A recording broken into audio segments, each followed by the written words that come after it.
आज हम पढ़ेंगे poem number 18 the last ride together, मतलब आखिरी यात्रा एक दूसरे के साथ में।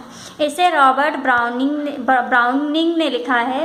It is a poem of the sublimation of unrequired love in a state of noblest resignation to the decree of flat. यहाँ पे यह पोयम एक रिक्वायर्ड लव की है जो नोबलेस्ट रेजिग्नेशन की डिज़ायर के बारे में बता रहा है।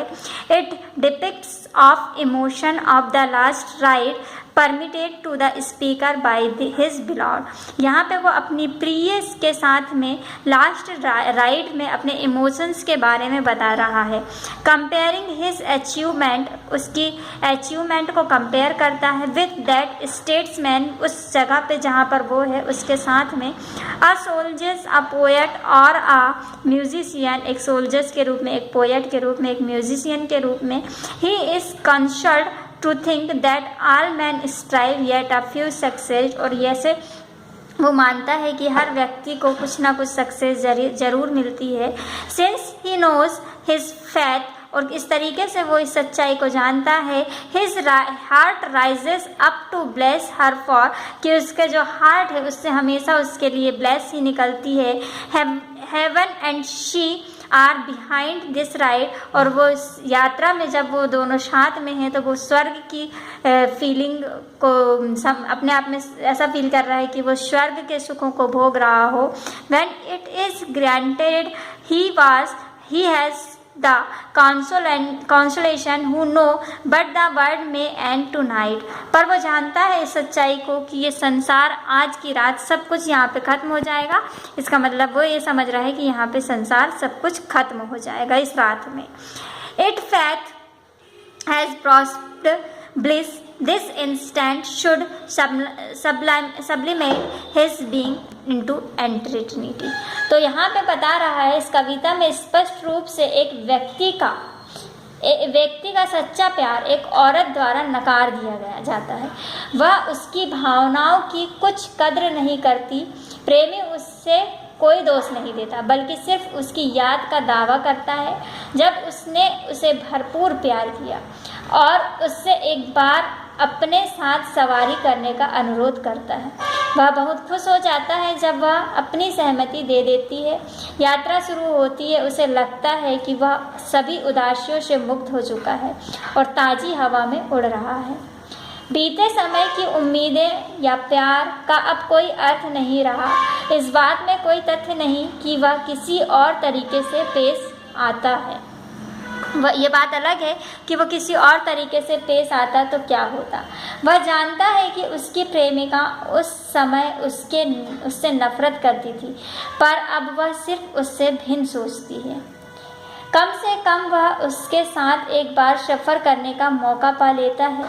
प्रेमी मनुष्य के सामान्य भाग की विवेचना करता है। उम्मीद और प्राप्ति के बीच काफ़ी बड़ा अंतर होता है। जब वह सवारी कर रहा है तो सोचता है क्या उसकी आत्मा नई ऊंचाई पा सकती है।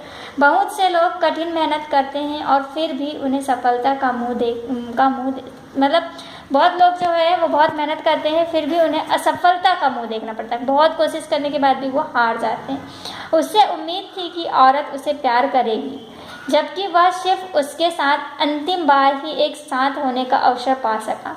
परंतु इससे उसे जरा भी निराशा नहीं हुई, क्योंकि वह मानव जीवन की शाश्वत सच्चाई जो होती है शाश्वत सच्चाई की है कि शायद ही कभी उसे सफलता मिलेगी। यहाँ तक कि कवि या मूर्तिकार भी अपनी कला के सौंदर्य का आदर्श नहीं पा सकते। प्रेमी उनकी अपेक्षा ज़्यादा भाग्यवान है। उससे कम प्रेमिका का क्षणिक साथ तो मिला जो उसके लिए चरम आनंद का क्षण है। कोई नहीं कह सकता कि इस संसार में मनुष्य के लिए क्या सही है और क्या अच्छा है। यदि उसकी खोज पूरी हुई है और उसे उसकी प्रेमिका का साथ मिल गया है तो उसने चरम सुख पा लिया है। धरती पर ही सिर्फ उसे किसी और स्वर्ग के खोज की क्या ज़रूरत। इस तरह उसकी असफलता ही उसके लिए छिपा वरदान है। अब वह यह उम्मीद के साथ मर सकता है कि अगले जन्म में उसे सफलता अवश्य मिलेगी। वह सोचता है कि स्वर्ग और उसकी प्रेमिका उसके आदर्शों की प्राप्ति है जो उस यात्रा में से परे है। कविता प्रेमी को बुलंद कल्पना के साथ समाप्त होती है। वह अचानक सोचता है कि यह यात्रा निरंतर चलती रहे और अमर हो जाए। कविता का अंत आशावाद के चरम बिंदु पर होता है। तो इस पोयम को हम पढ़ते हैं। I shed the dearest since it this so. मैं यहाँ पे बता रहा हूँ अपने प्रिय की कथा या प्रिय की कहानी। Since now at length of faith, ये यहाँ पे भाग्य का अंतिम है। मैं जानता हूँ कि ये कहानी या ये कविता मेरे भाग्य का अंत है। Since nothing all my love avails means होता है बुराई। जैसा कि मैं उससे प्यार करता था, इसमें कोई बुराई नहीं है।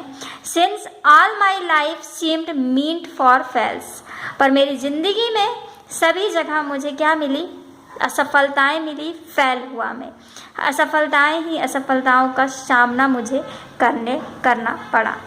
Since this was written and needs must be, और ये लिखने की ज़रूरत, ये लिखने की आवश्यकता मुझे पड़ी। My whole heart rises up to bless, मेरे पूरे हृदय से उठती हैं सिर्फ ब्लेस, आशीर्वाद उठता है उसके लिए, आशीर्वाद निकलता है मेरे दिल से। योर नेम इन प्राइड, उसके नाम से गर्व, एंड थैंकफुलनेस, और आभार, मैं उसके नाम पे मुझे गर्व है और आभार है। Take back the hope you gave I claim, कि उसने मुझे आशा को, मेरी उम्मीदों को वापस किया जिसका मैंने दावा किया था। जैसे कि अभी हमने समरी में देखा कि उसकी लास्ट उसको असफलता मिलती है, लेकिन एक बार जब उसकी प्रेमिका ये मान जाती है उसके साथ में राइड में जाने के लिए, तो वो सोचता है कि उसे ज़िंदगी का सब कुछ मिल गया। तो जैसा कि उसका दावा था, तो उसकी आशा के अकॉर्डिंग वो उसके साथ, उसकी जो आशा थी वो बैक हो गई, मतलब वापस आ गई, और जैसा कि उसका दावा था। Only a memory of the same, ये सिर्फ मेरे लिए यादें हैं, यादें बन गई। एंड दिस बिसाइड्स, और साथ ही साथ, if you will not blame, ये दोष नहीं लगा रहा है वो, your leave for one more last ride with me. ये बात है उस समय की जब पहली बार, मतलब लास्ट टाइम एक दूसरे के साथ में हमने क्या की? यात्रा की, राइड की, सवारी की। My mistress bend that brow of hers, और मेरी मिस्ट्रेस मतलब मेरी प्रिय, बैंड द ब्रो साथ में थी, ऑफ हर्ष मेरे साथ में, मैं उसके साथ में। दोज डीप डार्क आइज, उसकी काली गहरी आँखें। Where pride demurs, pride means होता है अपना घमंड, उसे डिमर्स मीन्स होता है ऐसा करने की अनुमति नहीं देता था। वो अपनी आंखों को झुका के रखी हुई थी, क्योंकि उसका घमंड, हमारा घमंड जो होता है हमें कुछ चीज़ें करने नहीं देता है। तो वैसे ही when pity would be softness through, वो बहुत दयालु और बहुत ही सॉफ्टनिंग थी, बहुत ही मृदुल थी। फिक्स्ड मी, मुझे संदेह में डाल दिया। आ ब्रीथिंग वाइल और टू, मेरी सांसें जो थी वो वाइल और टू मतलब कुछ सेकंड के लिए रुक गई। विथ लाइफ और death in the balance right, मैं ना मरे में था ना जिए में था, मतलब मैं ना तो मरा हुआ था ना ही मैं जिंदा था। ये सब चीज़ें देख के मैं इतना आश्चर्यचकित हो गया कि मेरी ब्रीथ, मेरी जो सांसें थी वो क्या हो गई? फिक्स्ड हो गई।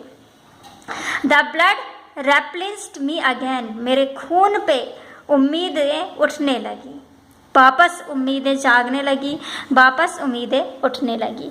माई last thought was at least not vain, मेरी जो लास्ट इच्छा थी, मेरी जो लास्ट मन्नत थी या मेरा जो लास्ट भगवान से प्रार्थना थी, was at least not vain, बिल्कुल बिल्कुल पूरा नहीं हुआ था।